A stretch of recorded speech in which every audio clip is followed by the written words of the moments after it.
What's good, y'all? What's cracking?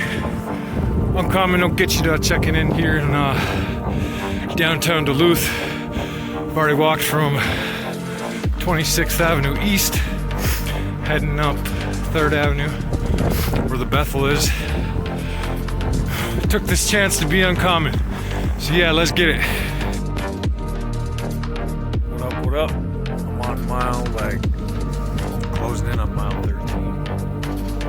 Hell of a hike.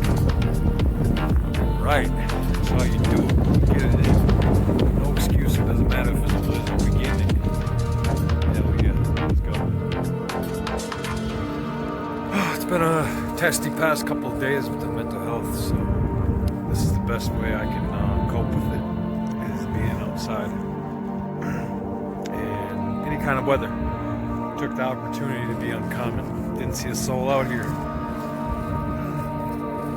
Gonna get to some shoveling, help some neighbors out. Alright. So I'm just rounding mile 13.